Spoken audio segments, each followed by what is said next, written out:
Hi, I'm Kelsey. It's not my real name, but just the one I'm going to use to share the story. I'm now 28 years old, but this story is from when I was just about 25. Smitten by the charms and ways of a man named Cleo, I foolishly decided to get married to him. I do admit I'm to blame to a certain extent, but no one can really put it all on me.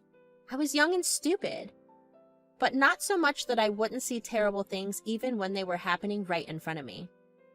Cleo and I met at a library. He had quietly walked up to me and asked about the book I was reading. Then, clearly, he had intended to keep talking to me for far longer than that little time. We talked for a few weeks, and then he asked me out, to which I said yes. He was an older Italian guy who had magnetic looks and personality. He wasn't too distant from me in terms of age, just by a couple of years. After almost a year of dating, I married him. The story takes place about a year after our marriage. Hey, honey, you remember I told you about this new job I've gotten? The auditor position? Yes, big paychecks, huh, honey? What are you getting me? Oh, whatever you ask of me, love. He laughed as I poured him some hot morning coffee. I wanted to tell you that I might have to travel a little bit here and there for the job. You know, from one location to another. Stay there a few days, travel back and forth between there and home and other offices. All over the country? Yes, mostly. This is just how it works for now. Maybe later on they'll give me a stationary office to work from remotely or something, but routine checks always require moving around the country.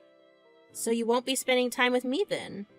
Of course I will be. Just you'll have to wait it out for things to get a little bit stable and His phone began ringing. It was very early in the morning and neither of us got calls at this hour.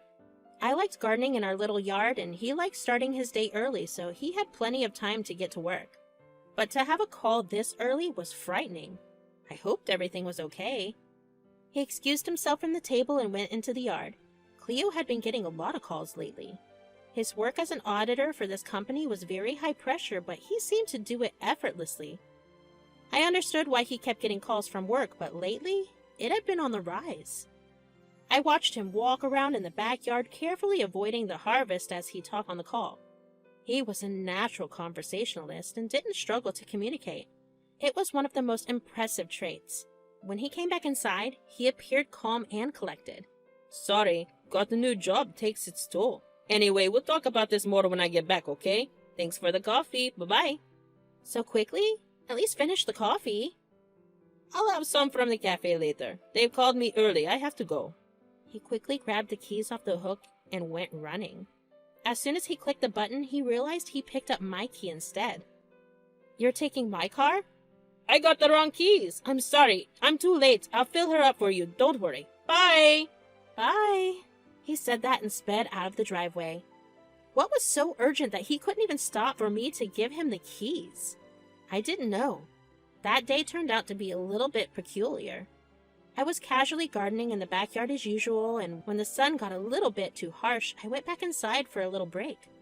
I asked Cleo to bring me strawberry seeds to grow them, but he'd forgotten it, so I decided to make a trip to the store myself. Since he'd taken my car, I took his and went to this cute little farm supply store a few miles away from our place. The sweet old man there showed me the ways to the strawberry seeds and gave me every little instruction. I then knew everything I needed to know to grow them. I went back to the car, happy and excited to plan farming the strawberries. When I opened the glove box to put in the little can, I found it to be filled with a bunch of receipts. At first, I thought they were parking tickets, but I was wrong. They were receipts. Countless receipts from jewelry stores, restaurants, and even medical stores for diapers. I didn't know what to make of it, so I asked him when he returned home. Hey, Cleo. I found a bunch of receipts in the glove box of your car today. What have you been up to? Looks like a lot of expenses you've never told me about. Leo had his back facing me, so I couldn't see his expression. I couldn't see what his expressions were like at the time. He seemed calm and collected as he arranged some stuff on the kitchen table. Oh, that. Yeah, we threw a party for a friend. I gave him some jewelry because he's such a gold and silver fanatic. What kind of party? You never told me about it. Oh, honey, it was months ago. He just became a father and we all decided to take him to this fancy restaurant and give him a nice dinner. I'm from their senior, so I paid the bills and gave him some gifts. You must have found some receipts for diaper and stuff too. right? That's what it was. But why did you not tell me about it, though? Oh, didn't tell you. We throw and go to lots of parties, hon. I can't keep telling you about all of them. They're mostly boring. But it must have been expensive. Yeah, everyone chipped in, though. They just paid me later on. Dinner was on me, though. Gotta be a good senior. Now relax and forget about this. Let's have dinner. Tell me about the strawberry seeds you got yourself today. And so the topic was brushed under the carpet. I knew they would often have parties and Cleo would come home late, but he'd been pretty sober at all times. One problem we never had was one of us having a bit too much to drink. It just adds up to his reliable character. He was always the one that drove his wasted friends home. It often made him very late to come back home at night. That night, we talked a little bit and went to sleep.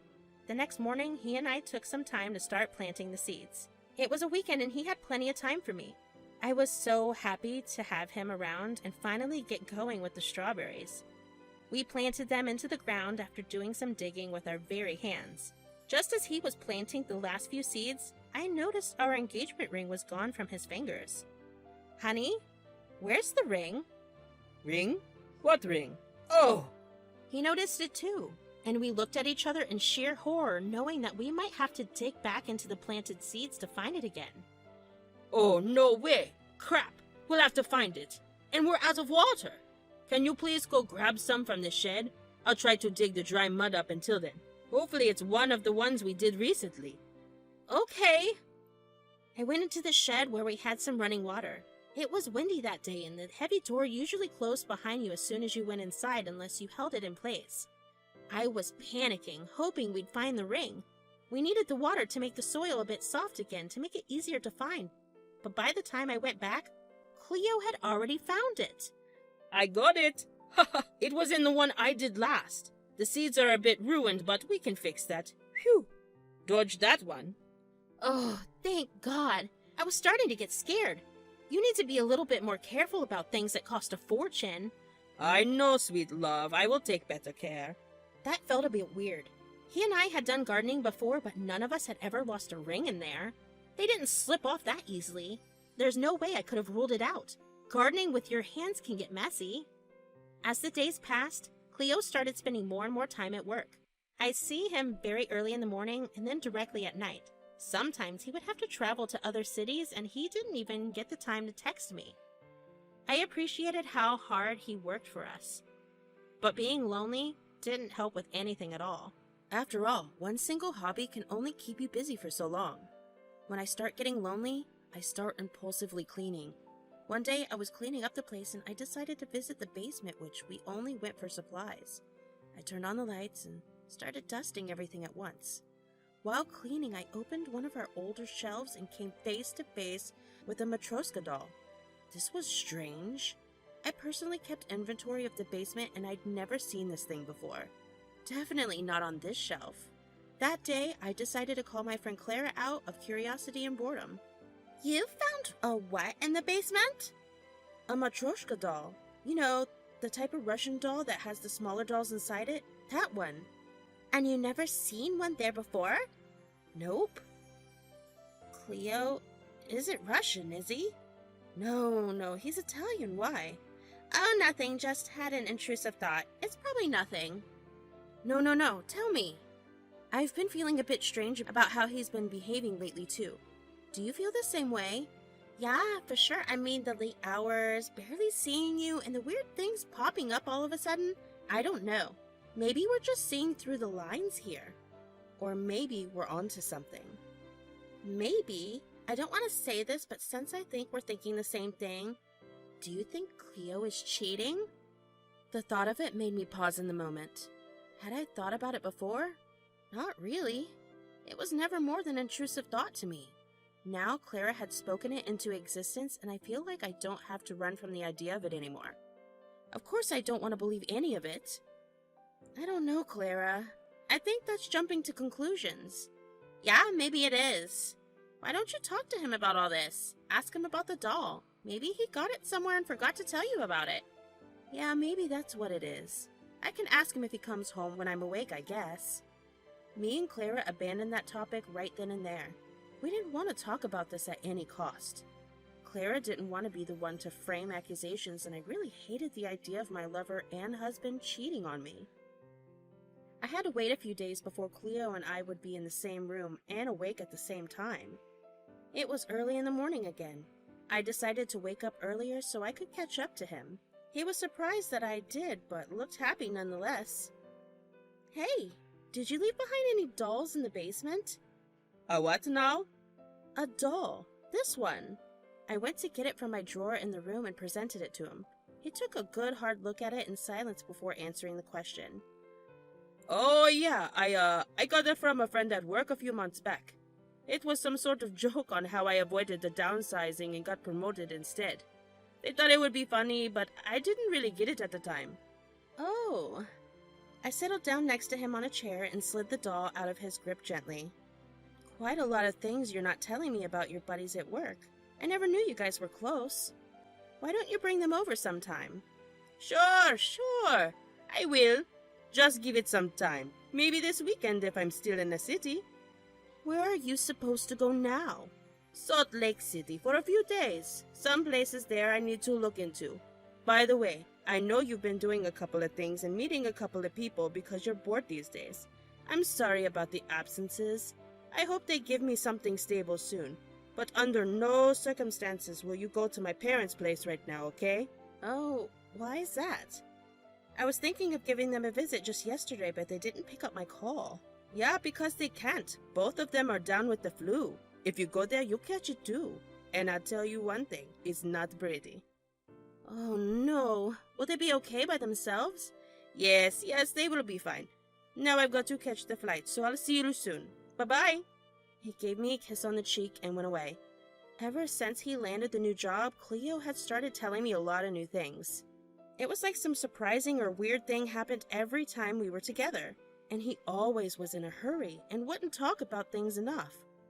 I was starting to feel like he was dismissing every conversation as quickly as possible so he could leave for work. Frustrated, I called Clara again. So he said it was from a friend at work? Yeah, pretty much. That's what he told me about the weird receipts and everything. That's so weird. What else did you talk about? Any new revelations? Oh, nothing much. Just that my in-laws are down with the flu and all. What kind of flu? He didn't say. He just asked me not to go there under any circumstances for some time. I was planning on giving them a visit just the other day, but now I can't. He didn't say? And they're not talking to you on call? Nope. They're not picking up. Okay, Kels. You need to listen to me right now. What is it? Go there. Go to your in-laws' place. Just try not to buy everything he tells you. Even if you find out nothing, you'll be able to be at peace knowing we were just being paranoid. But what if I catch the flu? Kelsey, take some precaution. Wear a mask or something. But go. Really. Your in-laws are nice. If they're really sick, they'll ask you to leave from the door themselves. But go. See what's going on over there. Clara took her time convincing me to go to my in-laws.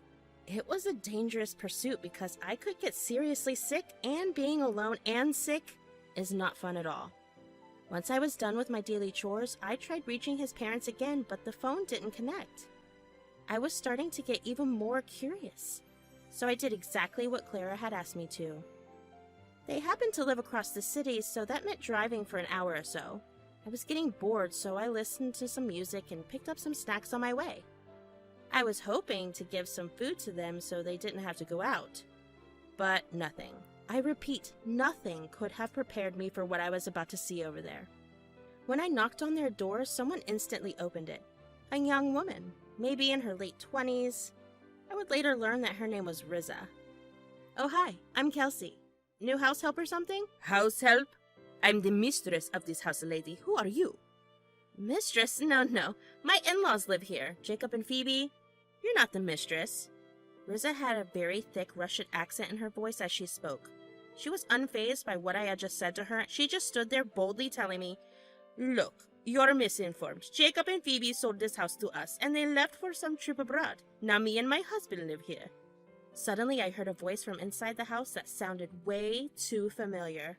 A man asked Riza to come inside, but she said she'd be there in a minute. Who was that? My husband. Now leave. she said, and then tried shutting the door in my face. My blood was starting to get cold. But I still took initiative. I stopped her from closing the door, and she looked pissed. What's his name? What is it to you? Now leave, or I'll bring a... What's wrong, honey? Cleo popped out of the door, and our eyes met. Did he just call this woman honey? I had chills run up my spine as we stared into each other's eyes. He was holding a baby in his hands, and I could see 2 other kids in the house standing behind him as he stood there frozen as ice. I reckon you know each other. Yes, your husband. I pulled out my ring and tossed it onto the ground. Everything we thought was real, mine and Clara's intrusive thoughts, were real.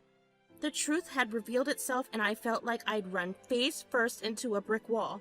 How was I naive enough to not see this coming? He's my husband, too. I started walking back to the car when Cleo ran up behind me, handing the child to Riza. But I was stunned and hurt enough to stop at his request. He kept calling my name, but I didn't give him an answer. Just closed the door and drove away. That day, I went home and cried my guts out. I called Clara, and she came down to visit me. She supported me and convinced me to talk to them about it. Riza, too, had to know everything.